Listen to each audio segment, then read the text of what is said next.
Hello and welcome to the In Context podcast. This is a exciting time for me today. I've got a new friend on the podcast today. It's Jamie Jones-Buchanan, MBE. You don't mind me mentioning that bit, do you, brother? No, all good, all good. Awesome, brilliant. Jamie, would you mind explaining a little bit about who you are and what it is you do at this moment in time? Yeah, jack of all trades, master of none. Still looking and finding my gifts and talents and trying to develop them. Ultimately, I guess my job title, my main job and role is Director of Culture, Diversity and Inclusion at the Leeds Rhinos, a rugby club that's been my cultural home for nearly 30 years now, nearly 3 decades.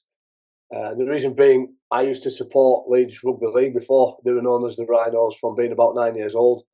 I'd go there most weekends when they played at home, and I was inspired, educated, and entertained by what I saw. That informed me as to who and what I wanted to be, which is a professional rugby league player.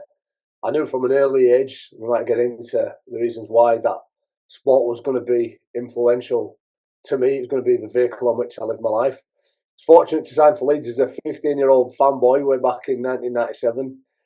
And if I'd have played just one game, I'd have been over the moon. That'd have been a dream. But I was really looking at, I played 421 games over the course of about 20 years.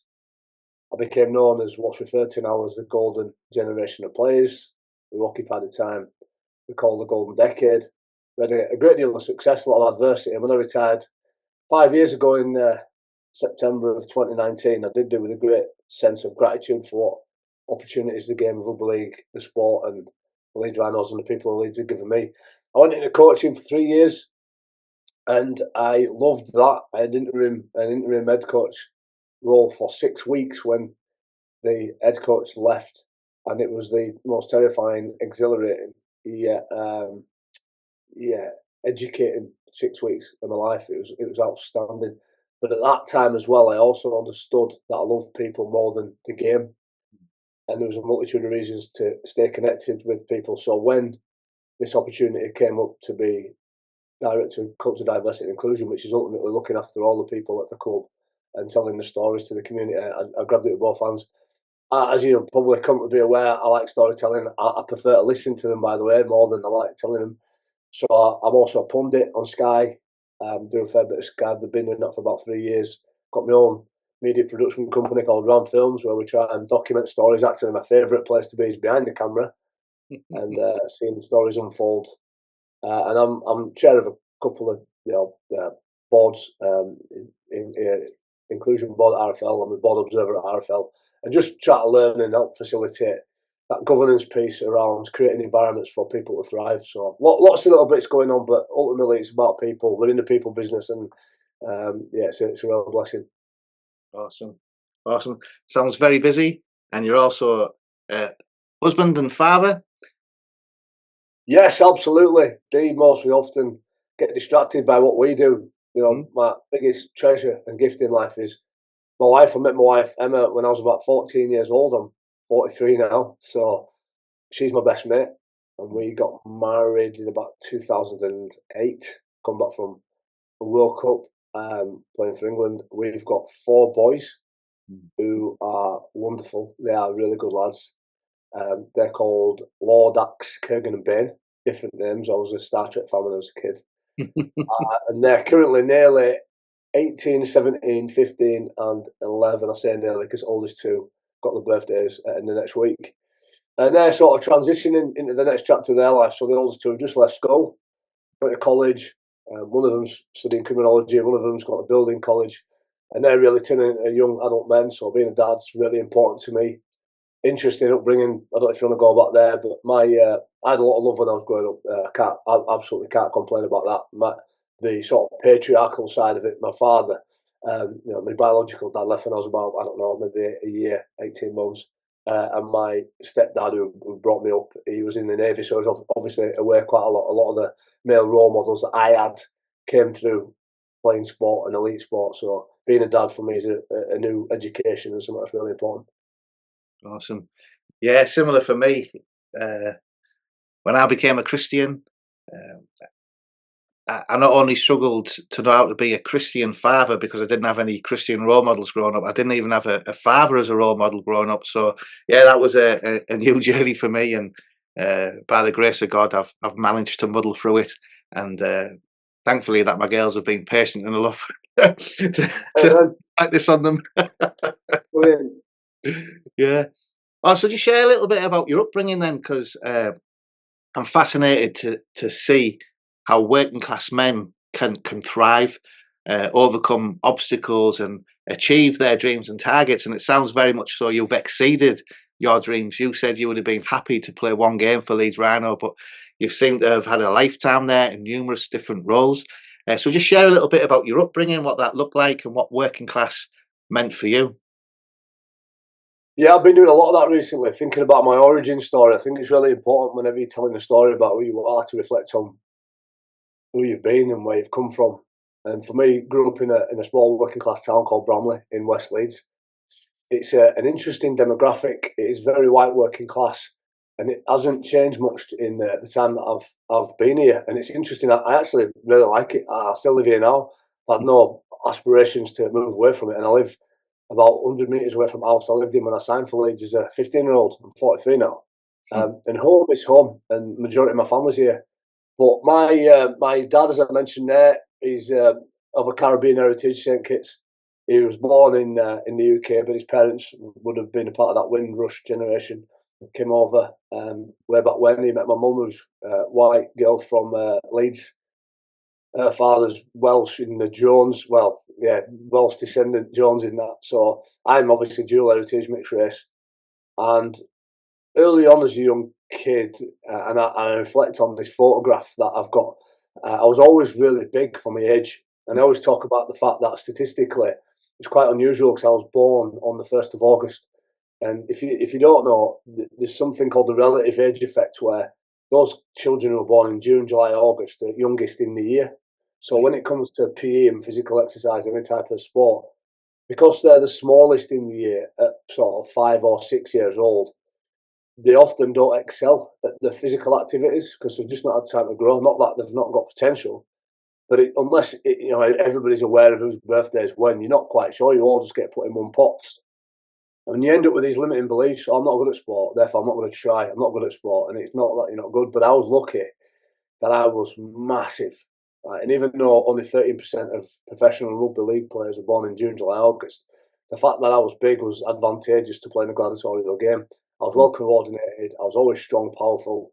And I used to win a lot as a kid. So that's a great way to make friends, right? So when you're playing a sport, people want you to be on their team. You're sharing success together, and that's a galvanising, bonding experience.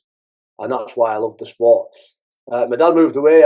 He's got 11 kids, my dad, I think about 5 different women. And the funny story I always tell is his youngest 2 girls, if they come out of my house and visiting, I have to tell my boys to go look after their aunties, which become confusing.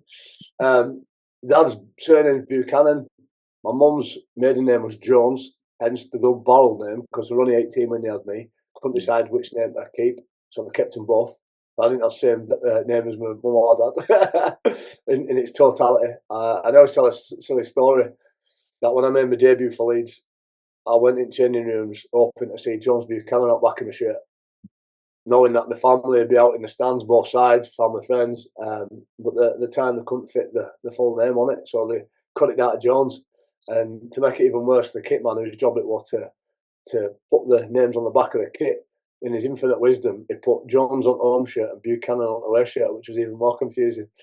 So I, obviously having a double barrel name, become synonymous. I didn't need much introduction. Stood out like a sore thumb, especially when I got the beard. But as a kid, yeah, I knew sport was going to be a place where I was going to make friends. Occasionally, within the rules, get back at my enemies. And it ultimately, as we talk about faith, became my primary identity. Almost to a point where it was idolatrous, it would be all and end all.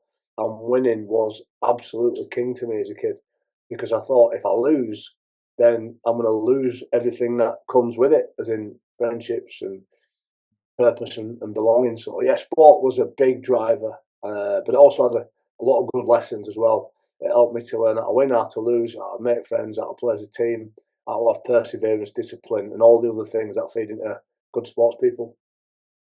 Awesome. So I grew up in Middlesbrough, which is similar to Leeds, very big working class town, as opposed to a large city. We're a lot smaller than Leeds, but similar demographics and culture to a lot of Leeds. And I know many men and women who were gifted sports people, but very few made it. They did well, but never reached their full potential. What was it that you think helped you, coming from a working class background, to achieve your dreams and beyond? I think the primary word would be opportunity. So when I actually reflect now, the fact that I was born on 1st of August in this particular part of the world, Mm. mixed race, I think at the minute, and I didn't realise this until I started this role in culture, diversity, inclusion, that about only 6.5% of the rugby league community game is non-white, Yes. and only 13% of the professional game, and that's supplemented by the South Sea Islanders, obviously Polynesian lads. So really, it's not very diverse at all, but it is very inclusive. And by that, I mean the colour of my skin was never a barrier for me playing rugby league, as far as I can tell. Now, was there some prejudice? Maybe, perhaps. The fact that I grew up in a white working class community meant that was just completely normal to me. It's never intimidating. A lot of people now might say, well, they do say, I've asked the question, why don't you play rugby league? Well, because there's nobody there that looks like me. Yeah. And whilst that's true, I would still invite those individuals from those communities to still come and knock, because I'm sure you'd find the game extremely welcoming, and lots of proof in that as well.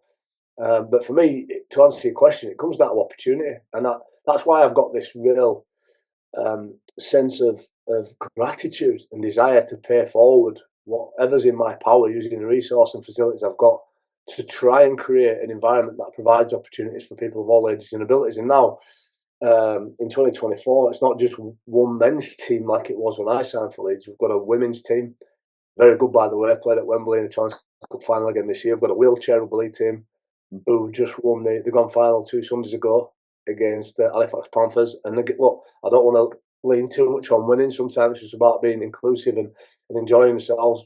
But they've worked really hard for that. I think the first 3 years they lost every game. We've got a physical disability team, so men, some of which have been blown up in Afghanistan and Iraq, missing limbs, eyes, but still find a community to play a great game of rugby league. Got a learning disability team, also got a netball team and a running club. So it's about bringing all those people together and giving them opportunities. And I'll say this just really quick, not to keep going, because I love this subject. It's questions I ask myself all the time. But a good friend of mine who was part of that golden generation, called Rob Burrow, sadly passed away this year after a 4.5-year battle with motor neuron disease.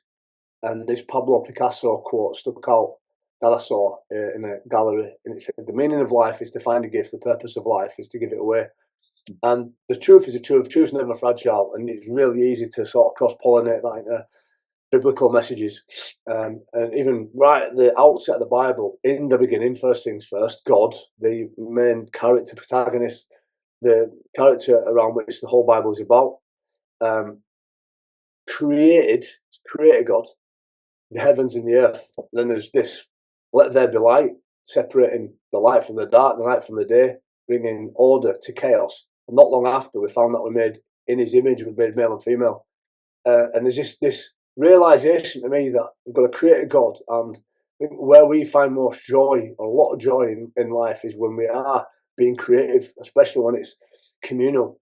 And even if you're going a little bit later on in the Bible, we're talking about the body of Christ and all having the same job, different roles. We're all we're all worshipping God. We're preparing for His kingdom, and living in a way that glorifies Him, but each with a different gift or in service, and we've all got different roles to play. And it's such a blessing when somebody can find what they're good at and nourish it over time. Use some of the metaphors around mustard seeds growing into something huge. Unlike superheroes, we're not born with a superpower, but I believe everybody's got a superpower inside them if they can find it and an opportunity to grow it.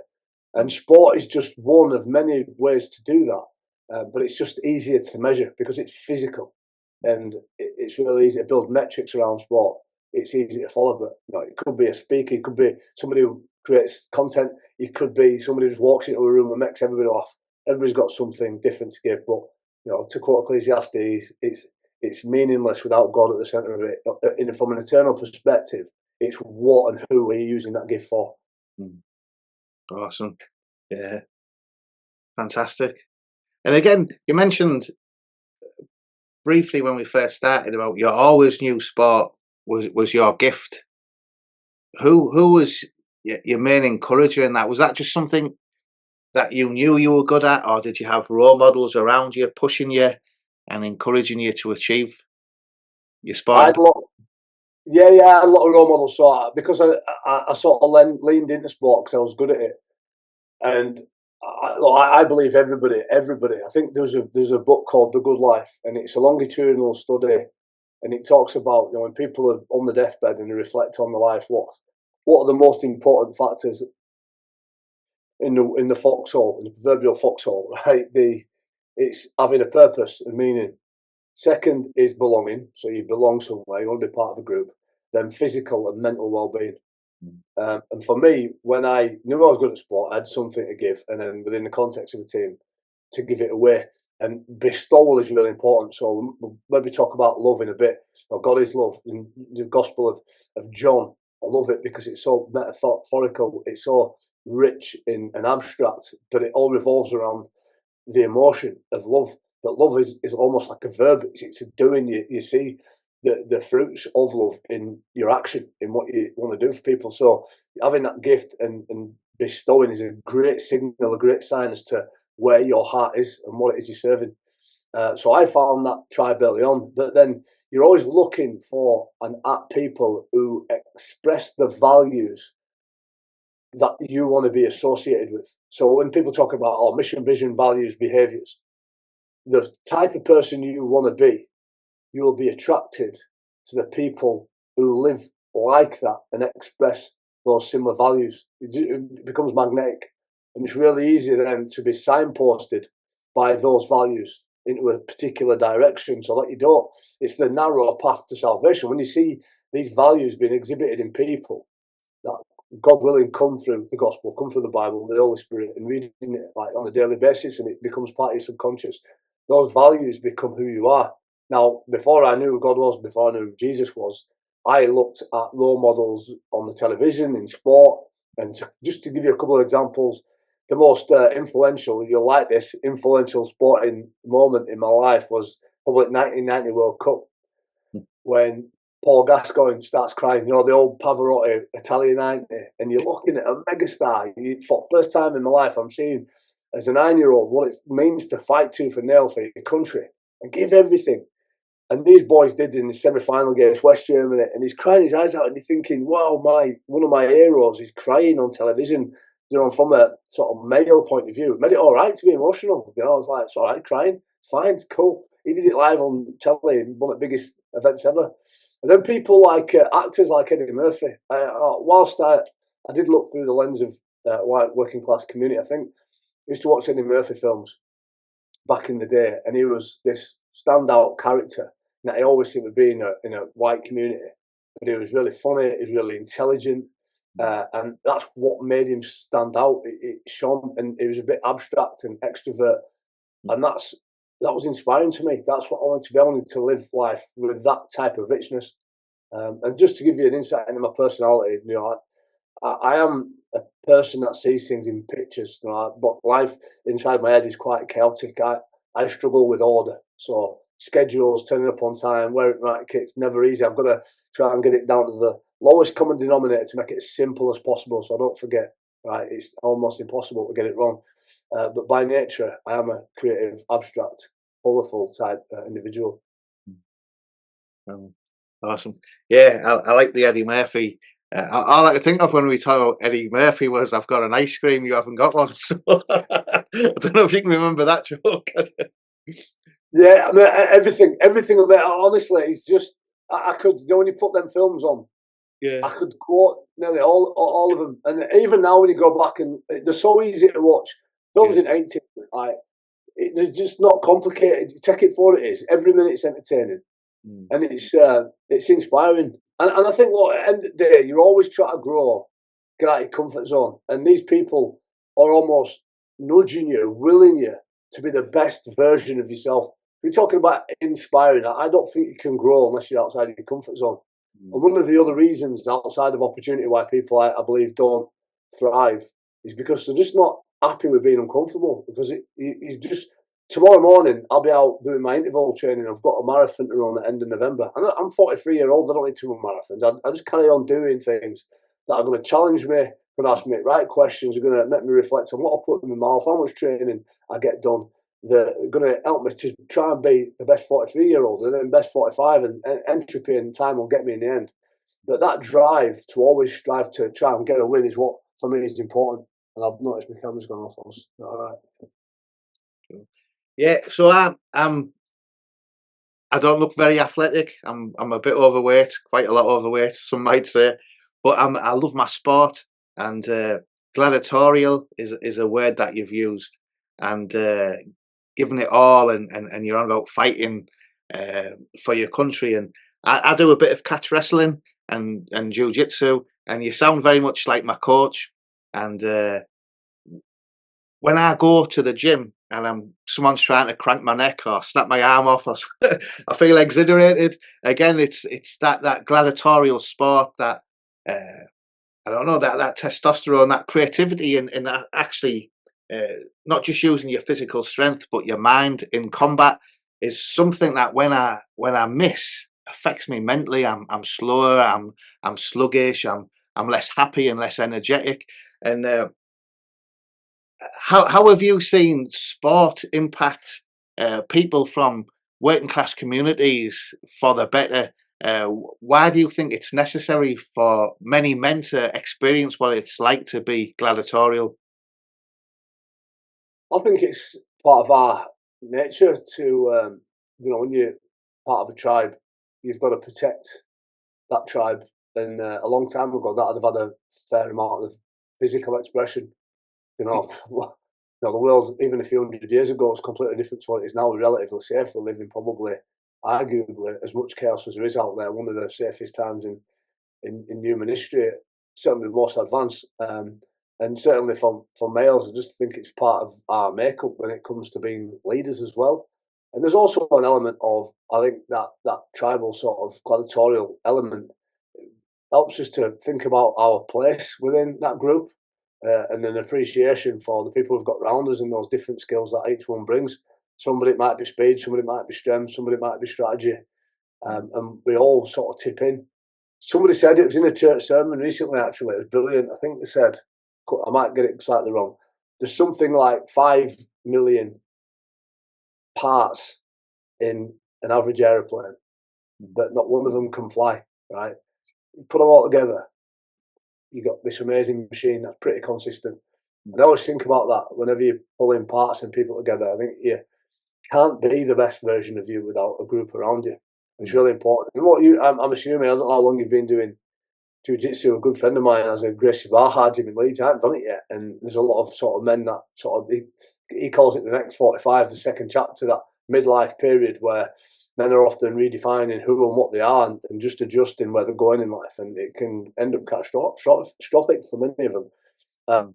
But I just think reconnecting and getting together is a good way for our physical and mental well-being. I don't know how long ago you found it, but that even as a metaphor, the wrestle and the contact, it must almost be a gracious dance at times.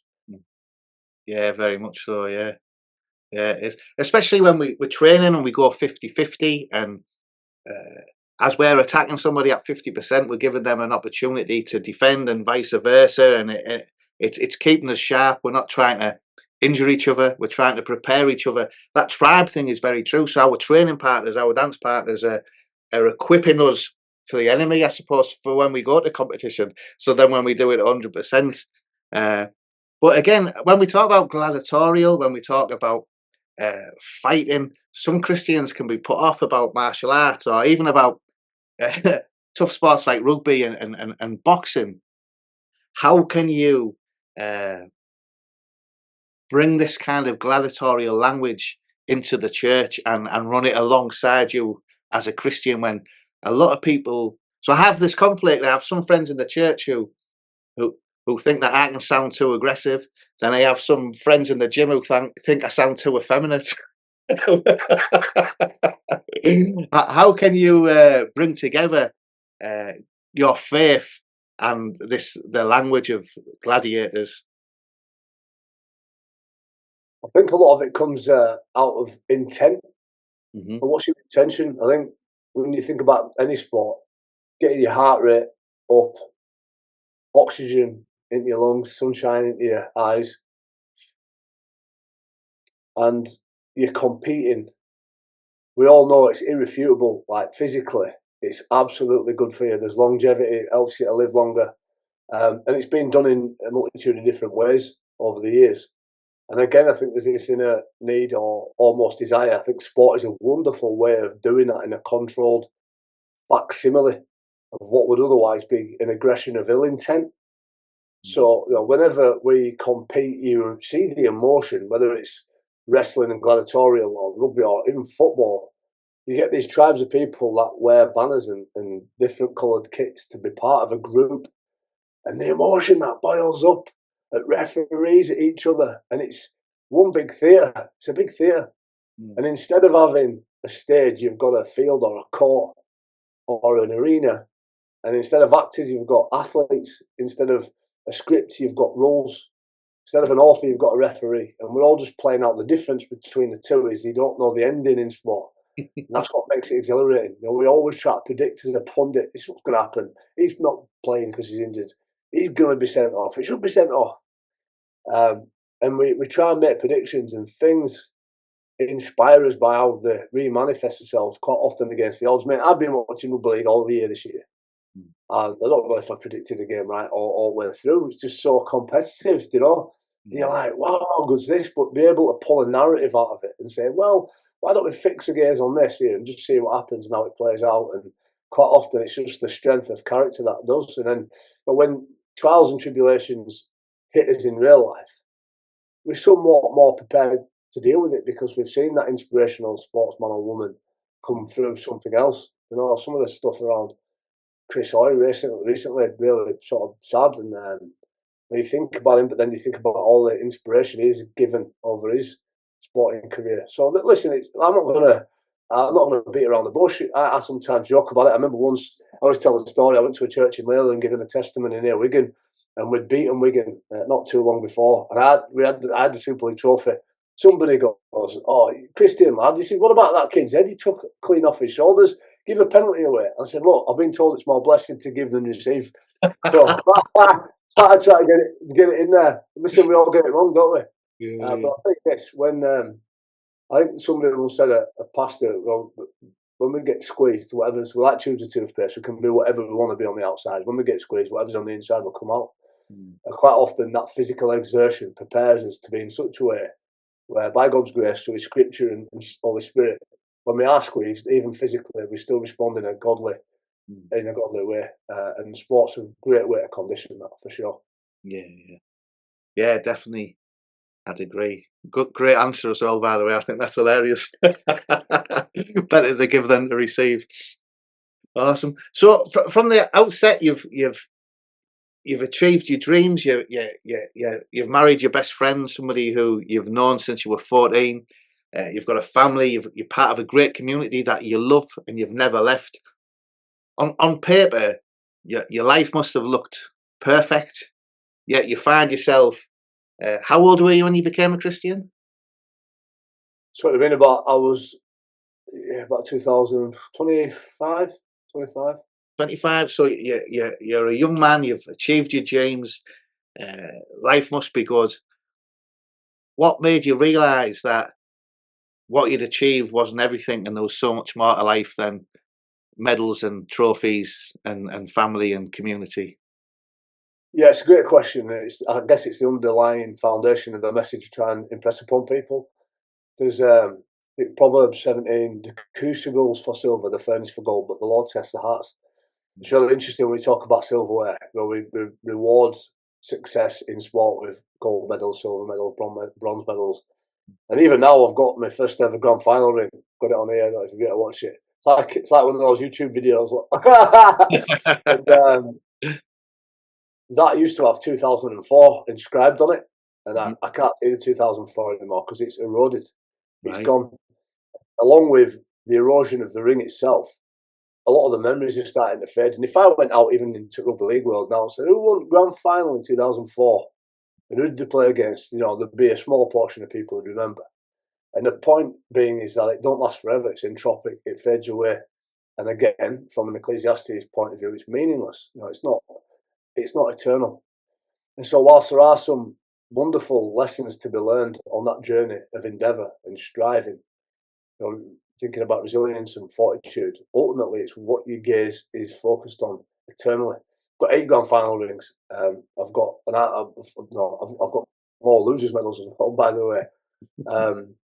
But they're indicative of an element that we pull out of the floor, put into a crucible or a furnace, we refine through heat and pressure.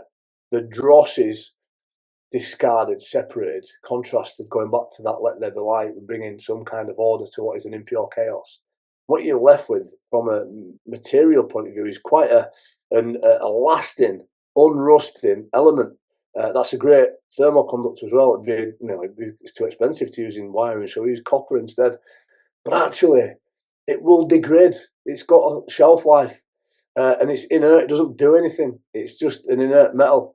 But the Lord tests the hearts. And I think, again, as a metaphor, the physical metaphor, when we go through life, look at Book of Job, for example, probably the biggest, apart from Garden of Gethsemane, before Jesus goes to the cross. You've got the Book of Job, which I think is always a fascinating read, especially the first 2 chapters, going through all kinds of physical torture and hell and emotional torture on a mad scale.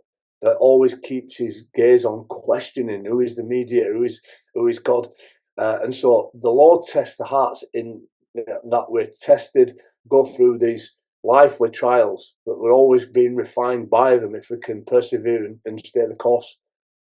So that's what I always try to impress upon people. It doesn't matter what I achieve. One day I'll close my eyes in this flesh for a long time, and what's important is what comes after that, or who's after that. So yeah, the medals of silverware, the memories, lovely. Loads of lessons to be learned. Learn them and then move on.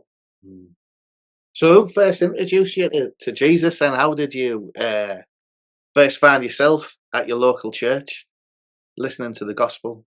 There was a part of me always knew that the medals and silverware weren't going to last forever, and I did believe in something. You ask people that question, I believe there's something. I'm not sure what it was, and it's spiritual. And a guy called Ali Lautiti come to Leeds Rhinos in 2004, and he was a massive New Zealander, world class. And when he come in the same position as me, so I thought, oh no, it's curtains for me. I'm still trying to break into the side on a regular basis. But it was obvious when he come quite early on that there's something different about the way he behaved, the way he thought. He wasn't a cantankerous young kid, kicking, screaming, fighting, biting, doing all wrong things, drinking, chasing wrong things as a young'un. And he separated himself as and when that time needed. And everybody knew it was because of his faith, and we loved that about him. And actually, in the changing rooms in a working class sport, these boys have often come from humble backgrounds, and they don't tend to judge people's faith, let it get on with it. It is always been quite an inclusive sport. I know that's definitely not the case in many environments, but for me, it was an opportunity to ask a friend and a colleague what that meant. What does your faith mean? Will you teach me more? I've always been inquisitive, never understood it theologically. Interesting, I reflect now. And Nana used to always say prayers whenever she took me to bed as a youngster. She'd always finish by saying a prayer and praying for all her kids and praying to God that He'd look after us. And she would say, God's good. But we never went to church other than for formal events like weddings or christenings. So theologically, whilst I understood some of the Bible stories, the Nativity and Noah's Ark and those children things that we used to get taught at school back in early 80s, I didn't know who Jesus was ultimately. So I asked Ali, he invited me along to the church, which was City Evangelical. And this is a great story. The guy who was the pastor at the time, called Mike Wildsmith. And he took me under his wing. He loved his cricket. He loved his sport. He grew up in Batley, but spent a lot of time in Liverpool. So became synonymous and connected to Liverpool Football Club as well through Bill Bygroves, who was the chaplain there. And he opened my eyes, pointed me to Christ Wars. We did the Christianity Explored course, which is Mark's Gospel. Rico Tyser, former Rugby Union player, sort of narrated it. And then I started theologically to understand who Jesus was. And then in time, going to church, reading the Bible, doing the Bible studies, having those connections with him and other Christians in the church. You know, my eyes were opened, my heart and eyes were opened. The proverbial scales on the road to Damascus fell off, and I saw Jesus for the truth that he is, and how life is illuminated then. And why that story is brilliant, amazing, is because now in this new role at the Rhinos, Mike Wildsmith, even though he was the guy who conducted the wedding and married me, herself, and my wife in 2008, he's been over Liverpool Warrington way for last decade. But when the previous chaplain left, I invited him and said, look, mate, do you know anybody who might want to be a chaplain at Leeds Rhinos? And he's bit his hand off. So he's come full circle and he's chaplain at the Rhinos now. So we're getting ready to do our Carol's event. It'll be our third event, Edinley, where he comes and he's wonderful with that gospel truth and sharing that at a time when most people are accepting to at least hearing anyway. So I feel really blessed. Awesome. Fantastic. So what do you think was more surprising to your friends and family, that you became a Christian or that you got an MBE? I think, yeah. Well, I've not asked that question. Interestingly, the faith bit, becoming a Christian, was something I pursued, weren't looking for. I want to know the truth. I want to know who the truth is, where the truth in the life, and found it. By the good graces of God himself and some of the friends I surrounded myself with. The MBE was a fortuitous accident, interestingly enough. And I was in a very dark place. I was in a difficult time. I'd retired from playing. I was having to repurpose my identity. I did feel a bit of an imposter syndrome in this coaching role, all new to me. And I was struggling a bit. And this letter comes through post, and it's got HMP, some insignia on there. And when you live in Bramley and you get letters like that, it means you're going to court or maybe in prison. You know?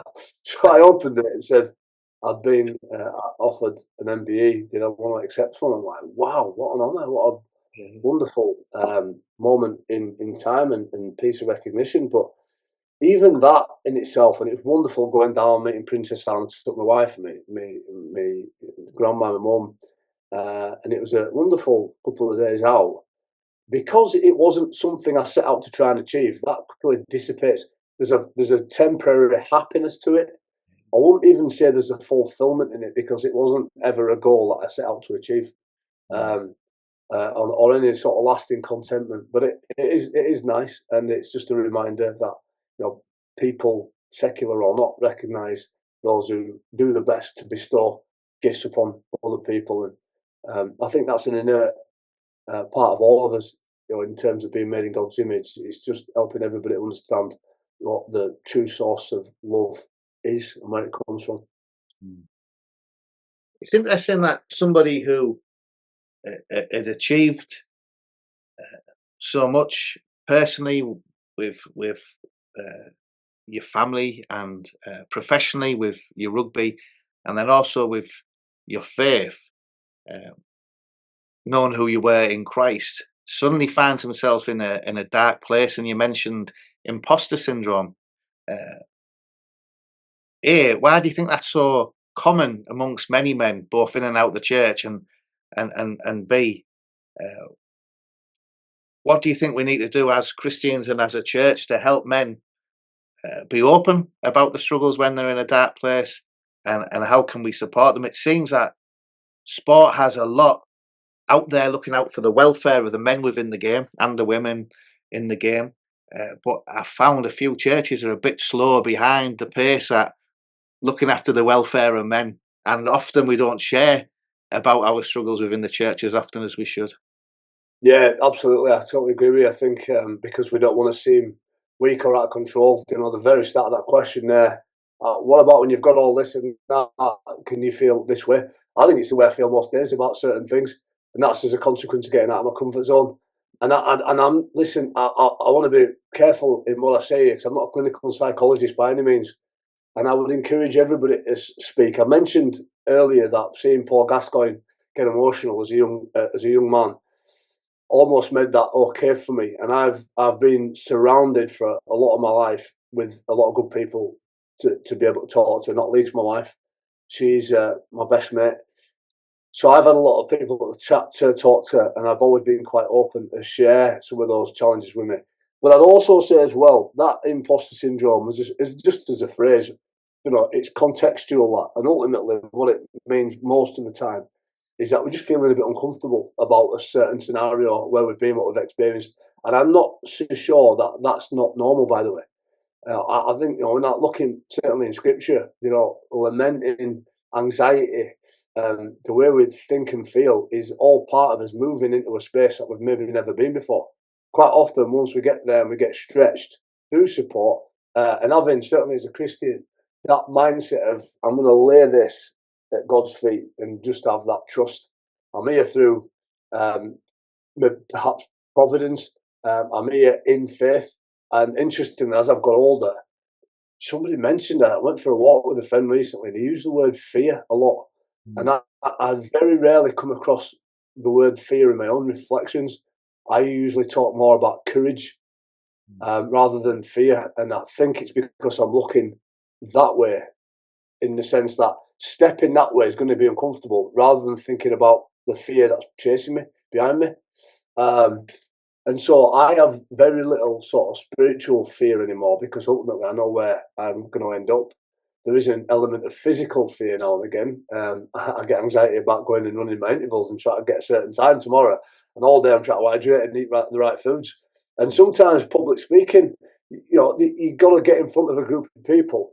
And my fear isn't what they might think of me afterwards. My fear is getting it wrong, so I'm not helpful to them. And look, for most people, just get this around your head. And this, social media's making this really prevalent. There's self-image and then there's self-esteem. And I think self-esteem is what you think of yourself when you look in the mirror.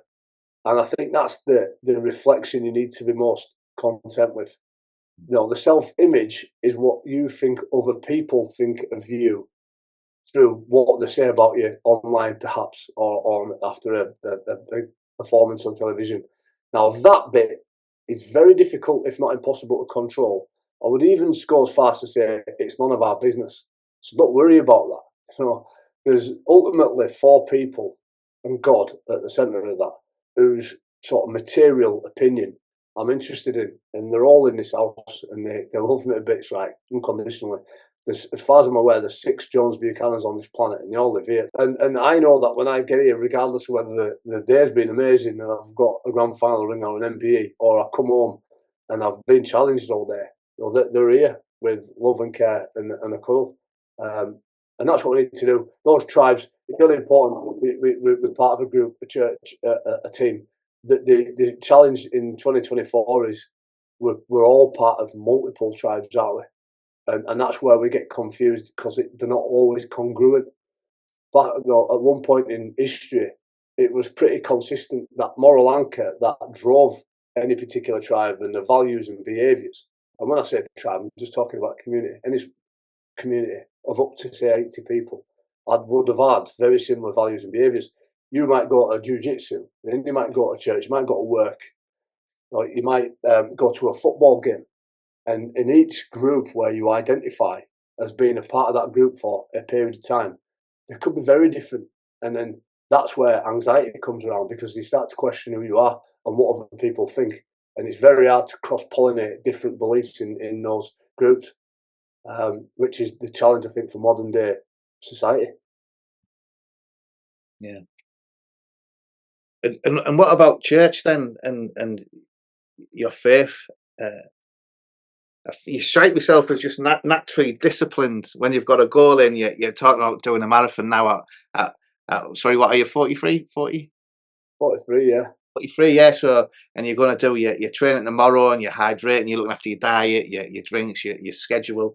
And how has that transferred into your faith life? Because being a Christian, we're called to be disciplined. Was that something that through your sport developed naturally amongst your faith, or has there been a struggle to transfer your discipline within the sport into your faith life? Yeah, so sometimes people talk about discipline as if it's an acquired skill, and there's probably an element of that. And again, I wouldn't be across the science. I would try and say that it's more routine. It's finding a routine and then sticking to it for such a time that it becomes just normal. And I think we're actually made up to be like that. And I think once we get into a certain routine, and we're physically in sort of listen, it's just in my experience. I haven't. What I haven't got is the gift of jumping at somebody else's body and understanding what the world looks and feels like. But for me, once I found the routine in my older age, and I needed that nexus between youth and wisdom, by the way, because as a professional sports person, I didn't have that discipline that I've got now because I didn't have the lived experience or the wisdom. But at the same time, I haven't got the physical ability as I had as a kid. I'm at in your sort of between maybe late 30s to early 50s. You're at this crossover where it's sort of damage limitation. But I found when I finished playing, I had two options. I could just eat what I wanted, do what I wanted, within reason. No, not to harm anybody else. But I thought, no, let's keep some clarity on what you're trying to do because I've still got things to give and places to serve. So if I'm going to do that, let's try and do it to the best of my ability. And just really simple things like I get up at the same time every day and I wake up regardless at the same time, within a small margin of error, without an alarm. I get up, I usually run at least 10k. I usually run. And listen, that isn't, you've got to remember, this isn't getting up and running around streets like I'm training for a marathon every day. That's just being active. It could be a walk, you could take the dog, go walk for a paper. You might just go put bins out, whatever. I get up, but I choose to run because I still can, I'm young enough. I compound that 3 times a week with doing it with my wife. So a lot of people, I haven't got time, I'm not spending enough time. Well, there's 3 hours where I'm running at a very modest pace with my wife, and we're chatting about our children, we're chatting about our house, we're chatting about what the weekend looks like and our friends. So that's 3 hours that I get to spend with her, whilst I'm doing something physically active. Come back, and I'm ready to win the day. In between that, waking up and going for my run, I read my Bible in such a way that I'll read it all inside a year.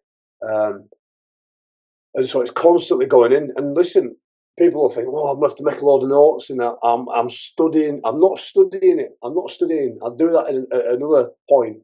I'm reading it. And sometimes I'm really engrossed and it's really inspiring and it's really informative. And sometimes, right, I can't remember what I've just read because of whatever reason. But I'll guarantee it's in that subconscious. And my prayer is that when I'm making a decision at 1 p.m., that what I've read is there and it influences the decisions that I make in the direction I'm going. A really good example of that would be if I said to you now, I don't know if you've got a kettle in the house, but if you've got a kettle and it's on one side of the kitchen and I said to you, just go and move it to the other side of the kitchen and leave it there for 3 days. The next time you walked in the kitchen, right, it'd take you maybe till maybe Thursday before you got out of a habit of walking to where it used to be. It's over there. And that's because, as far as I understand it, our brain is 2% of our 2 or 3% of our body weight, yet uses 20% of energy. And it's constantly trying to make things habitual to a point where you just don't think about it. Driving's a great example. You don't think about putting it in gear or clutch. You just drive. You can't even remember how you started and finished sometimes. That's what our brain does. So going back to you talking about discipline, if you can build a routine in life and be disciplined to create a process, the process will take you there. And I've got a very good process up to about midday. And then that's where I don't struggle, but that's where I've got some growth. And the reason being is because if I'm up at 5:15, I've read my Bible by 5:45. I'm out on the road running for 6. I'm back just before 7, depending how far I'm going. Then I'm showered, I've sent a few emails, then I'm ready to join the rest of the world where 9 to 5 happens. And that's just madness. Absolute chaos. because everybody's running around, sending emails, driving here, driving there, picking kids up, taking dog for a walk. If I can do that before anybody else has got out of bed, then I'm in front. It's the finish of the day where I often struggle, because I'm coming home and going, right, now I'll spend time with the kids, have my tea, and I'm not one who likes going to bed. I get distracted. So that's discipline. Forging. There's a great book called Atomic Habits. That's really good to it. I've read that, Compounding Time. Oh yeah, Small Steps. Yeah, I've read that. It's a good book. Yeah, it was helpful for my daughter who'd been with ill health, and again, you're rushing to get back to full fitness, but it's them tiny little steps, isn't it, that you need to put in place. Yeah, often where I fail is I want to lose a couple of stones, so I drop down to 500 calories a day for 6 weeks. And how did you find it? How did you find it? What the book?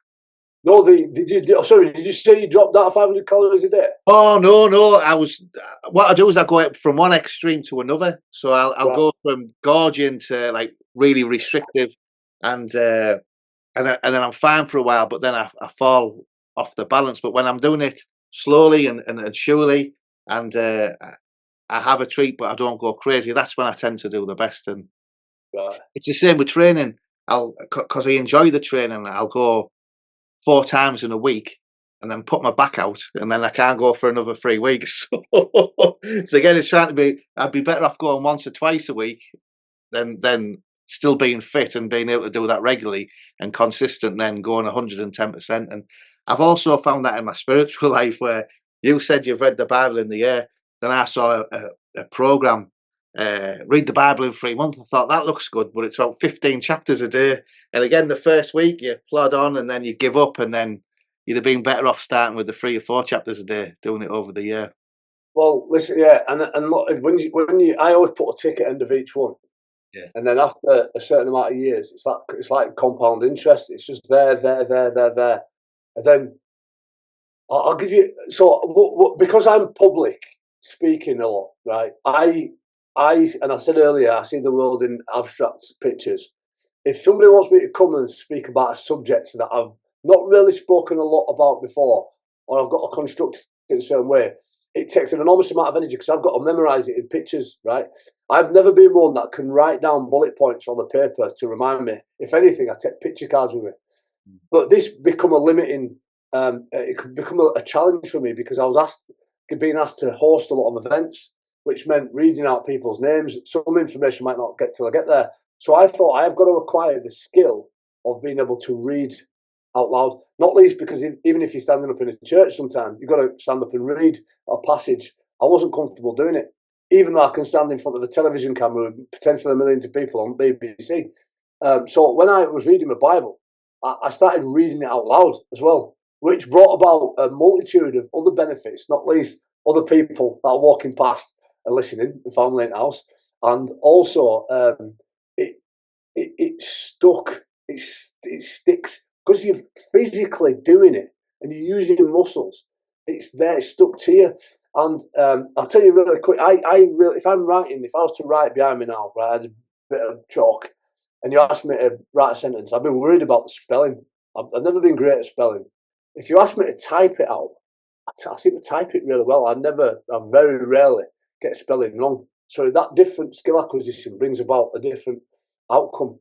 And I just find that when I'm reading it every day, and sometimes, like I said, you can't always go back and go, well, how's that going to steer me this afternoon?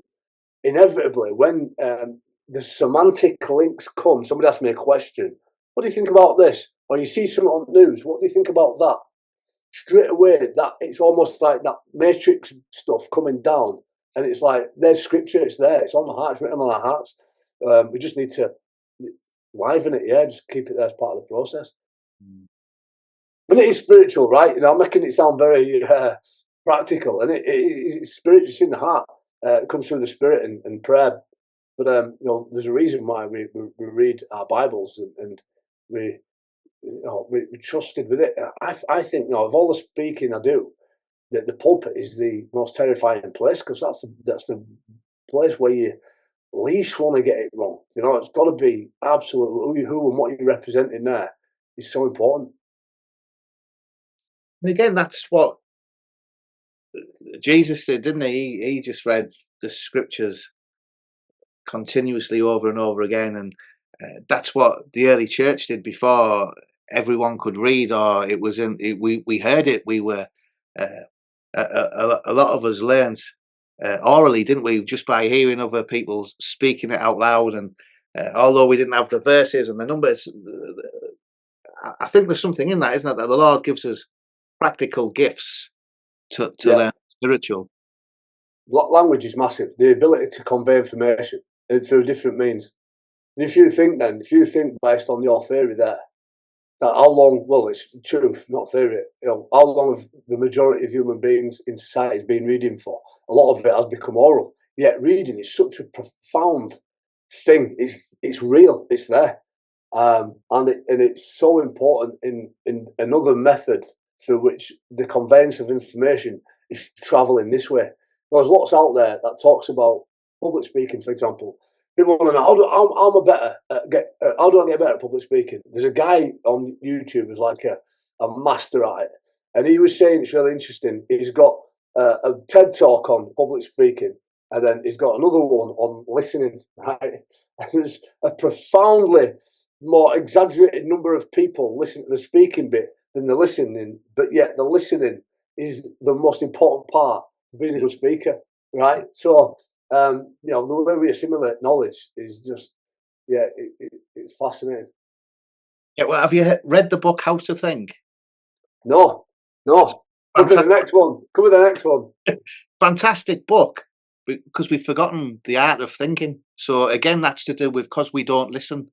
We often we will, if somebody says something and we don't like the word or the tone or the sentence, we just switch off. That's it.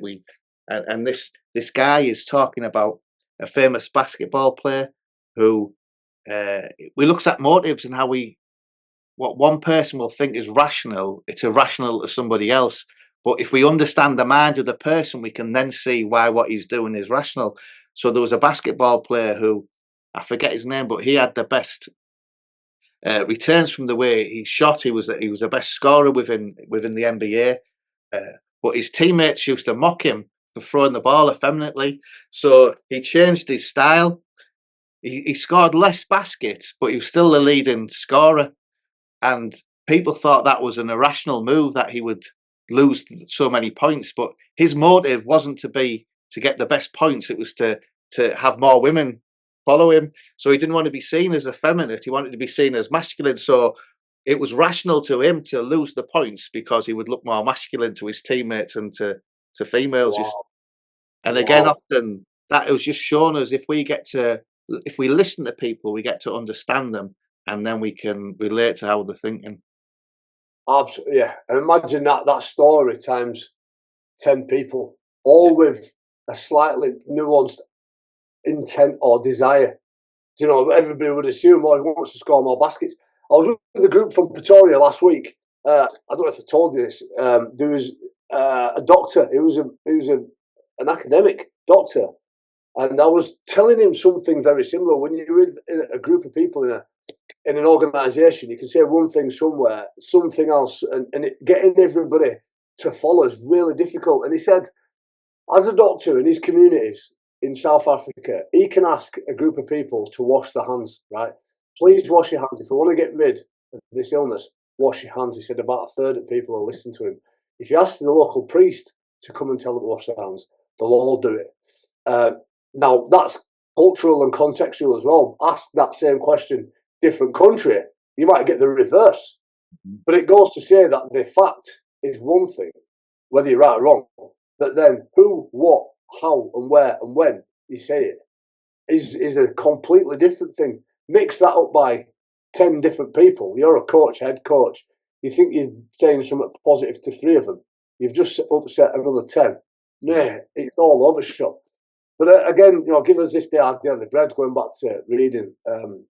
It's just about bringing in that knowledge either through spoken words, contact with other Christians, reading your Bible. It's a blessing.